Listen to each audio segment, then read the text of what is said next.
کلوا من الطیبات واعملوا صالحا۔ وقال، اور ایک دوسری آیت بھی آپ نے کوٹ کی، یہ سورہ بقرہ کی آیت نمبر 172 ہے، یا ایھا الذین آمنوا کلوا من طیبات ما رزقناکم، دیکھو کھاؤ ان پاک چیزوں میں سے جو ہم نے تمہیں دی۔ گویا کہ اکل حلال، رزق حلال، رزق طیب، حلال اور طیب، یہ ہے در حقیقت جس کا حکم دیا جا رہا ہے، رسولوں کو بھی دیا گیا اور اہل ایمان کو بھی دیا گیا۔ ثم ذکر، اب یہ ہے اس حدیث کا وہ ٹکڑا کہ جو لرزہ طاری کر دینے والا ہے۔ پھر حضور نے ذکر فرمایا الرجل، ایک ایسے شخص کا یطیل السفر، جو بڑا لمبا سفر کر کے آیا ہے۔ حدیث میں صراحت نہیں ہے لیکن گمان یہ ہے کہ یہ حج کا سفر ہے۔ ایک شخص دور دراز سے اور احرام باندھ کے آیا ہے، ظاہر بات ہے کہ اس زمانے میں سفر جو ہے، فرض کیجئے کوئی شخص مدینے سے چل کر آیا ہے مکہ حج کرنے کے لیے، تو 7 دن کا سفر تو اس کا ویسے ہی ہے اونٹ کے اوپر۔ اب کیا اس کا حال ہو جاتا ہوگا، احرام کی پابندیاں، نہاتا بھی نہیں ہے، مبادا کو بال ٹوٹ جائے، دم دینا پڑ جائے، اس حوالے سے اور انتہائی احتیاط کے ساتھ جو ہے، اور وہ چل رہا ہے اور 7 دن کا سفر کیا ہے، تو کیا حال ہوا ہوگا؟ کپڑے میلے بوسیدہ، احرام میلا اور بوسیدہ ہو گیا ہوگا، بالوں کے اندر جو ہے وہ پراگندہ ہوں گے بال، اب اس کے اندر جو ہے وہ چونکہ کوئی نہ کوئی تیل ڈالا گیا، نہ خوشبو ڈالی گئی، نہ اسے انہیں جو ہے دھویا گیا، تو فرمایا ثم ذکر الرجل یطیل السفر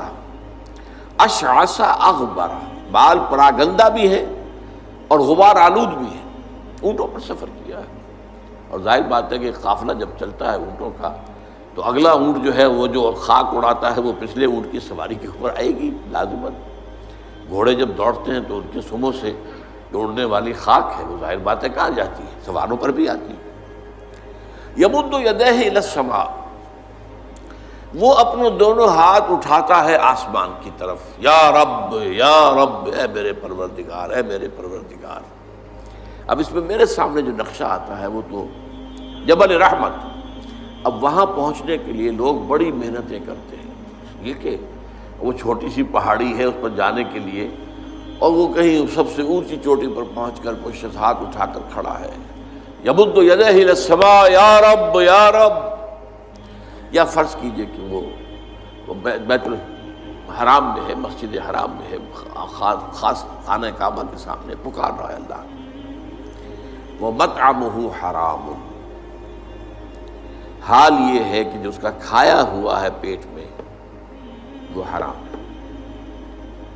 وَمَشْرَبُهُ حَرَامٌ، اور جو اس کا پیا ہوا ہے وہ بھی حرام ہے، وَمَلْبَسُهُ حَرَامٌ،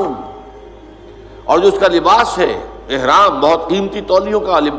وہ جو احرام ہے وہ بھی حرام کی کمائی سے آیا۔ وَغُذِيَ بِالْحَرَامِ، یہ سب سے آخری ٹکڑا سب سے اہم ہے،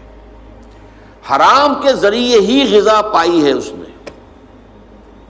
اس کا تن و توش جو بنا ہوا ہے وہ حرام کی غذا سے بنا ہوا ہے۔ فَأَنَّىٰ يُسْتَجَابُ لِذَٰلِكَ، تو اس شخص کی دعا کیسے قبول ہے؟ قبولیت دعا کے اندر سب سے بڑی رکاوٹ اکل حرام، آپ دعا کرتے رہے اللہ سنے گا ہی نہیں۔ اَنَّىٰ يُسْتَجَابُ لِذَٰلِكَ، کہاں سے، کیسے، قبول کیسے ہو؟ وہ تو تم خود اپنی اس دعا کے راستے میں سب سے بڑی رکاوٹ ہو۔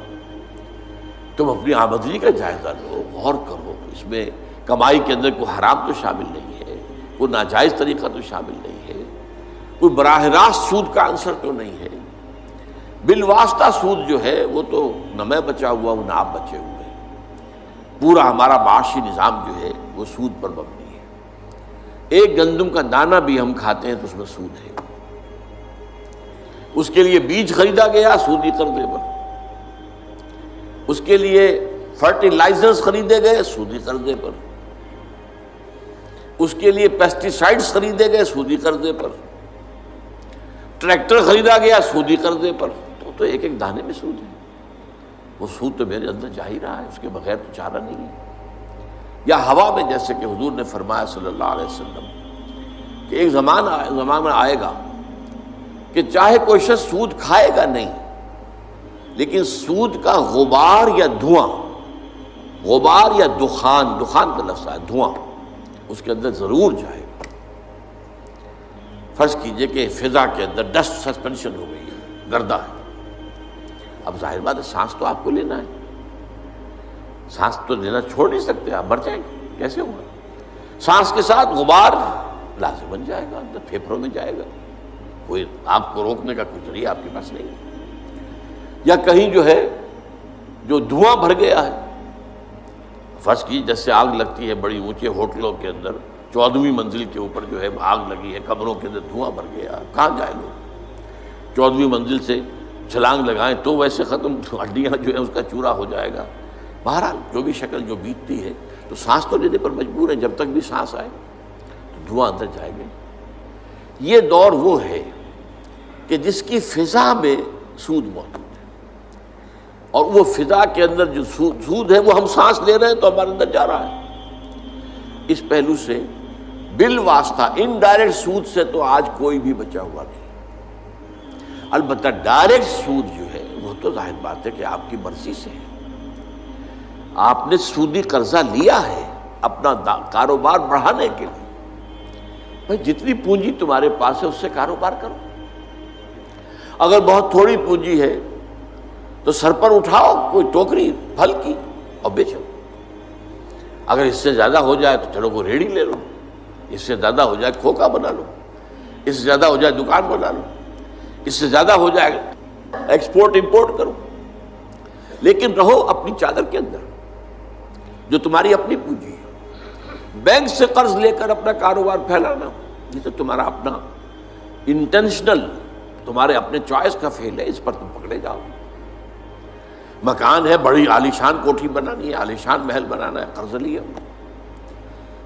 زندگی گزارنے کے لیے چھت میسر ہو سر کے اوپر گزارا کے قابل جو ہے سکونت آپ کے پاس ہو تو بہت ہے۔ ہمیشہ تو نہیں رہنا تمہیں یہاں، ایک وقت آئے گا کہ چاہے وہ محل ہو